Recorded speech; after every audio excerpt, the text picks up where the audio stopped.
Hey guys, David here, and this is part of the reason why I was kind of freaking out the last couple of days trying to get that video up is because I'm testing a new sales funnel. Now, the cool thing about postcards is you know whether it worked or it didn't work within about a week. So if you see sales start coming in, you know, you know that your list was good, your message was good, the video sales letter, whatever sales material that they were seeing was good, and all this stuff. So you have all that stuff going on. But the thing is, once the postcards are sent, once they're in the mail, there's nothing you can do. And it's a good thing. I use it actually as excuse me, I use it kind of like a fire under my butt. Sometimes, or I'll be working on a funnel and I'll be like, all right, well, I'm going to get this funnel up tomorrow. And it ends up being a couple of days before the actual funnel gets created. But I found what kind of motivates me is if I'm going to lose money.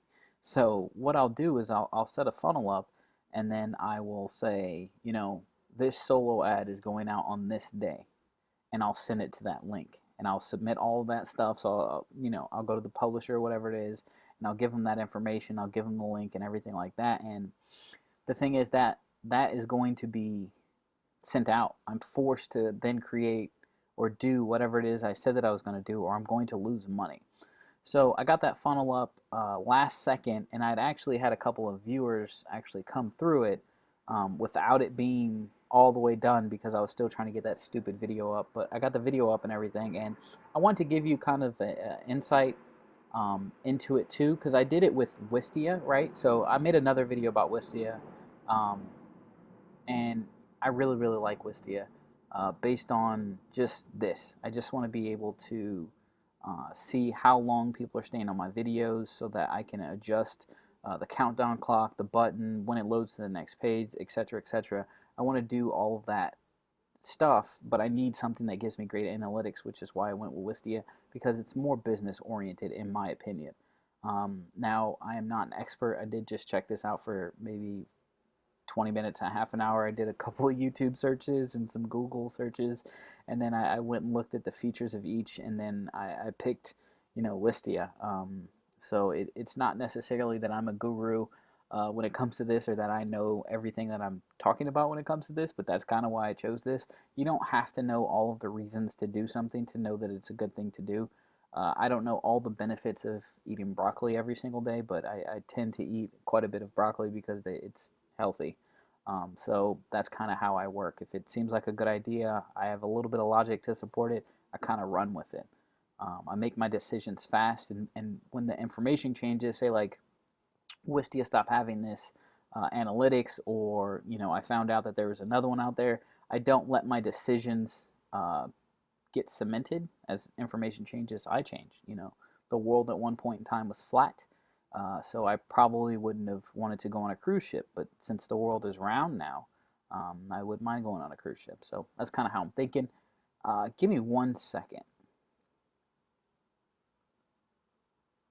All right, I'm back. I had to shorten that up because I actually did want to show the capture page that's going to. So it says over the last month, but it's not really only been over the past couple of days. I've had 184 visitors to this website. I've gotten 154 leads. This page is currently converting at about 83% now. Do I think that number will stay there? I don't know. I really don't. It could come down a little bit. Even if it came down to somewhere around 60% or something like that, I'm very, very comfortable with 60% conversions.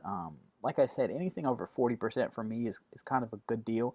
I'll split test and try to get a little bit higher, a little bit higher, a little bit higher, but incrementally,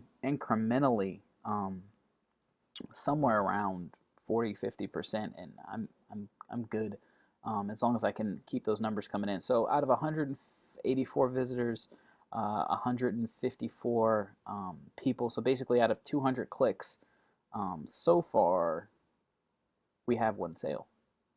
So this funnel, I think, works. I don't know how good it works. We'll see how many sales come through and everything like that. But um, today uh, we have number of clicks 36, 28 unique.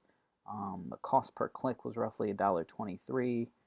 Um, so we have one sale, 44.10, that came in today. based on this. So if the thing is, like, you got to have fun with this. It's kind of a geeky thing to do. I'm kind of a geek. I like analytics. I like looking at stuff. I like taking things apart. And you don't necessarily have to be like that, but you're going to have to hire somebody like that if you're not.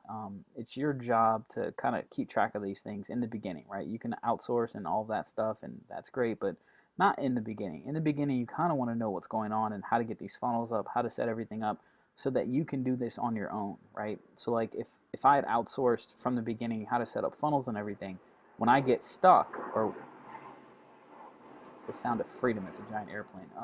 So when I get stuck or anything like that, if I can't find somebody to do it, then I'm just kind of a duck, like a sitting duck in the water or whatever.